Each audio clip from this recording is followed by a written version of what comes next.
Il est l'homme qui est à la une de l'actualité africaine depuis plusieurs mois maintenant. Moïse Katumbi a décidé de briser le silence dans 64 minutes sur TV5 Monde. Bonsoir Moïse Katumbi. Bonsoir. Merci d'être avec nous sur TV5 Monde. Vous êtes candidat à la présidentielle en République démocratique du Congo. Vous avez rejoint les rangs de l'opposition en début d'année, il y a environ 7 mois de cela. Vous êtes également homme d'affaires, président du célèbre club de football de Lubumbashi, le tout-puissant Mazembe. Ça se trouve dans la province minière du Katanga, région que vous avez dirigé pendant plusieurs années.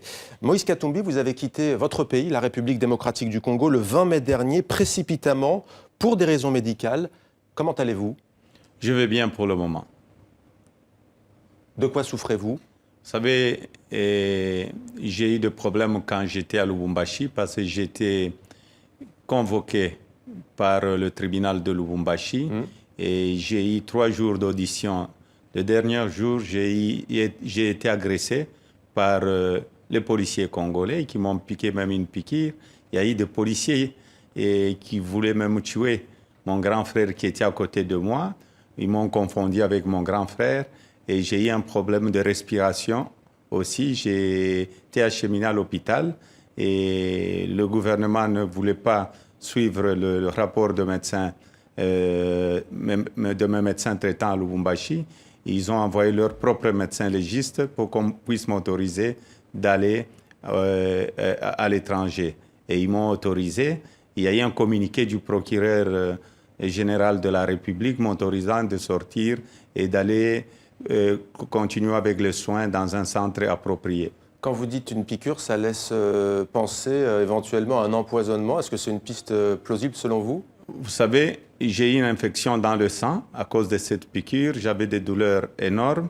Et en plus, j'ai eu le résultat d'un laboratoire de l'Allemagne. Et j'attends aussi le résultat d'un laboratoire de l'Angleterre.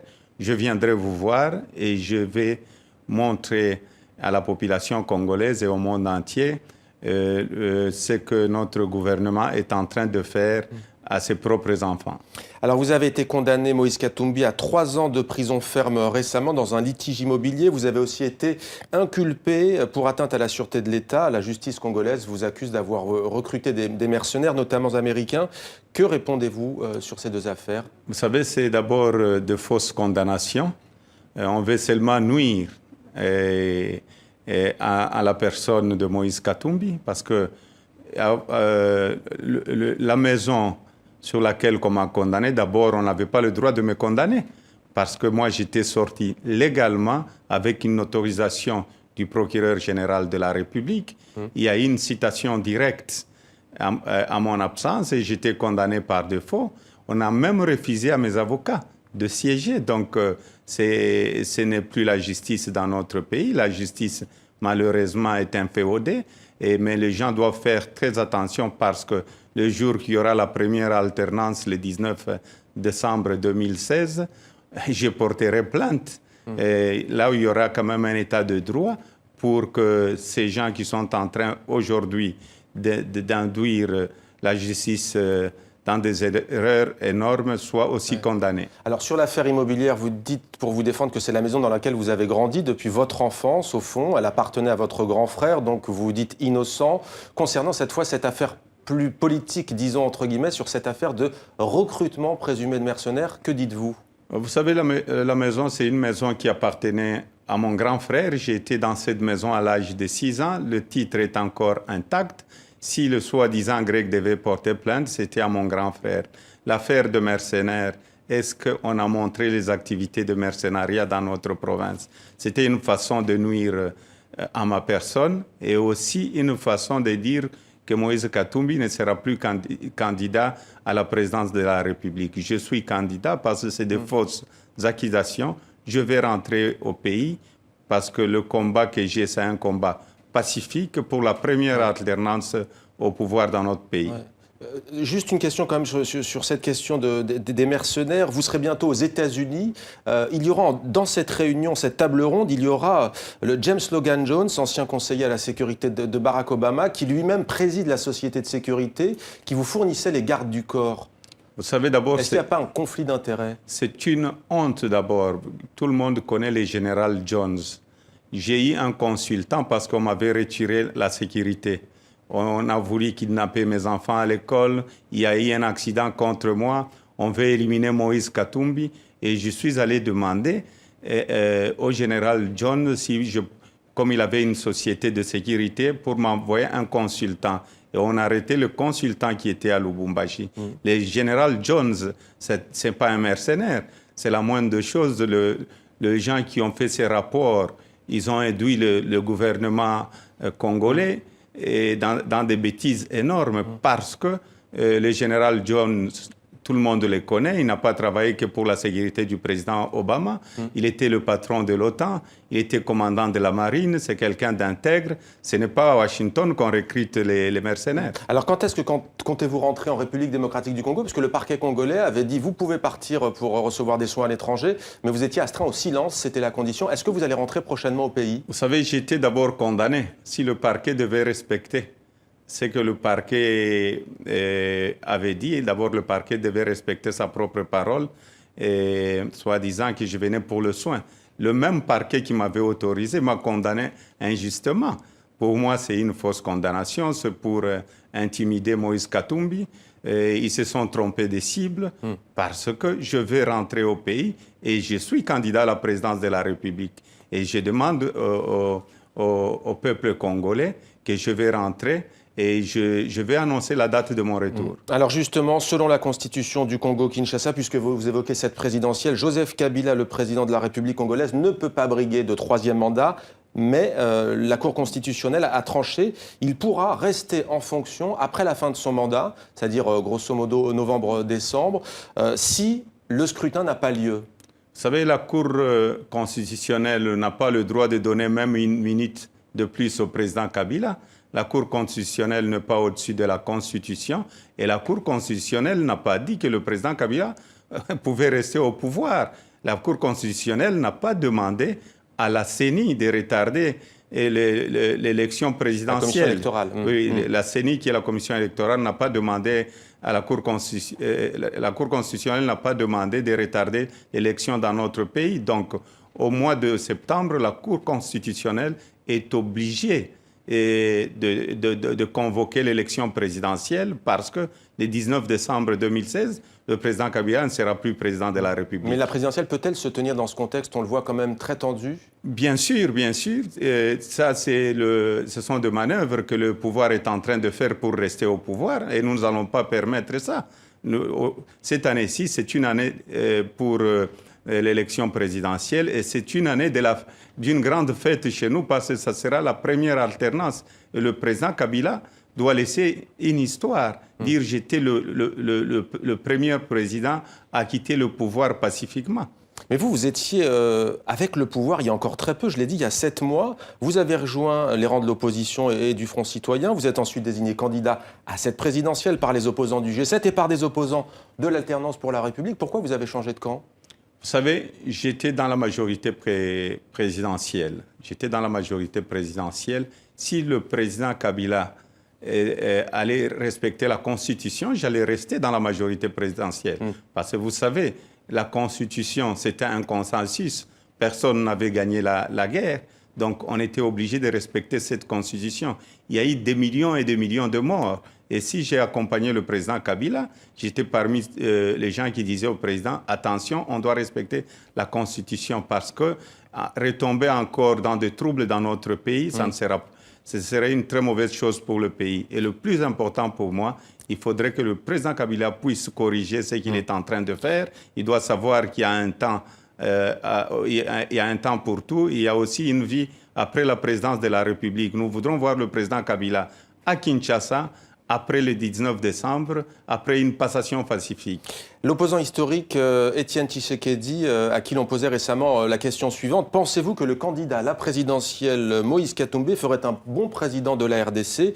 Il a répondu, je me réserve, c'est une question pour le futur. En quoi seriez-vous, Moïse Katumbi, le mieux placé, le plus à même d'incarner l'opposition et l'alternative congolaise? Vous savez, je suis candidat à la présidence de la République. Il y a plusieurs candidats et je respecte beaucoup le président Tshisekedi qui est devenu le président du rassemblement de l'opposition. C'est la première fois que l'opposition est réunie. Et le président Tshisekedi est en train de rentrer au pays le 31. Je demande au peuple congolais de l'accueillir. Le 31 juillet. Le 31 juillet, il est en train de rentrer le 31 juillet. Et le président Kabila doit voir comment est-ce que le président Tshisekedi sera accueilli, parce que les gens dans la population congolaise aujourd'hui, c'est qu'elle cherche la première alternance. Donc si je le répète encore, je ne serai pas intimidé, je vais rentrer au pays, je suis candidat. Et quand je rentre au pays, c'est parce que j'ai un programme en tant que candidat. Alors justement, on va parler du programme et de la politique concrètement. Moïse Katumbi, on précise qu'Étienne Tshisekedi est en Belgique. Vous annoncez donc son retour pour le 31 juillet. Vous avez gouverné une province très riche, le Katanga, pendant près de 9 ans. Si vous deviez nous donner sur TV5 Monde une action concrète que vous avez réalisée pour le bien-être des habitants de cette province, quelle serait-elle? Il y a plusieurs actions que j'ai réalisées. D'abord, l'éducation des enfants. Quand je suis arrivé, il y a 300 000, j'ai trouvé 300 000 élèves sur le banc de l'école. Quand j'ai quitté, j'ai laissé 3 600 000 élèves. Donc, l'éducation des enfants. Et les routes aussi. J'ai trouvé une province où il y avait plus de routes. J'ai asphalté plus ou moins 1500 km de routes pendant mon mandat. La Belgique avait laissé au Katanga 450 km, mais j'ai fait 1500 km et j'ai construit le plus grand pont en béton sur la rivière Lualaba, en allant en Kolwezi. Important d'un point de vue économique. C'est une région riche en ressources minières. C'est à la fois une chance et certains disent une malédiction pour votre pays, le Congo. Beaucoup, en effet, disent que votre pays est pillé de ses ressources minières. Quel est votre point de vue à ce sujet? Vous savez, c'est une chance d'être congolais. Mais aujourd'hui, la population est très pauvre et vous avez raison. Quand je suis arrivé, j'avais une vision. J'ai trouvé la production du cuivre à 8000 tonnes l'an. Et je suis passé de 8000 tonnes l'an à 1 300 000 tonnes l'an. Et pour vous donner aussi un autre exemple, la douane qui faisait 1 200 000 $ le mois, donc qui faisait plus ou moins 18 millions de dollars l'an. Et avec la douane, je suis arrivé à plus d'1 milliard de dollars l'an. Donc il y a des ressources, il y a des recettes, ça doit être bien canalisé. Et c'est pourquoi nous voulons la première alternance pour que les gens puissent redonner confiance à la République démocratique du Congo. Nombreux sont les Congolais qui ont perdu leur emploi, leur travail justement à cause de la chute du cours des matières premières, notamment des minerais dans cette région. Est-ce qu'il ne faut pas, et que comptez-vous faire pour être moins dépendant justement de ces ressources? Vous savez, quand j'étais gouverneur, on dit gouverner c'est prévoir. J'avais parlé aussi de l'après-mine. J'avais déjà dit qu'il fallait qu'on puisse commencer avec le cuivre vert qui était l'agriculture. Parce que si le gouvernement prévoyait tout ça, on devait d'abord prévoir réserver de l'argent, aller dans la diversité, faire autre chose et ne plus dépendre que de minerais. Et aussi, le pourcentage, si vous voyez sur le prix, je crois que c'est plus ou moins 15%. Mais si vous voyez, la crise, elle est tellement totale parce qu'on pense commune. Le Congo, c'est un grand pays très riche. Il n'y a pas que le minerai, il y a le tourisme qu'on peut développer. Il y a plusieurs choses. Et bien canaliser nos ressources. Le tourisme notamment avec le célèbre parc des Virunga au Congo-Kinshasa. Comment pacifier, Moïse Katumbi, définitivement votre pays qui est aujourd'hui à la source de beaucoup de conflits? Il y a notamment les deux Kivu, Nord Kivu, Sud Kivu. On a beaucoup parlé récemment, notamment sur TV5 Monde, des massacres de Beni. Que faire? Vous savez, d'abord, il faudrait bien payer les militaires, bien payer les fonctionnaires. Et en plus, cette guerre, c'est devenu le business de quelques officiers. Parce que, si vous regardez, quand il y a eu la guerre à Goma et un peu partout, vous aviez vu qui construisait Goma. C'était des officiers. Qui mouraient, c'était nos militaires. Donc, le plus important pour nous, c'est de redonner confiance et le respect au peuple congolais. Et tout est possible. Cette crise peut se terminer dans 3 mois. Les gens sont là parce que, vous savez, c'est l'argent pour l'armée, on doit voler cet argent. C'est de l'argent, on est en train de piller le pays.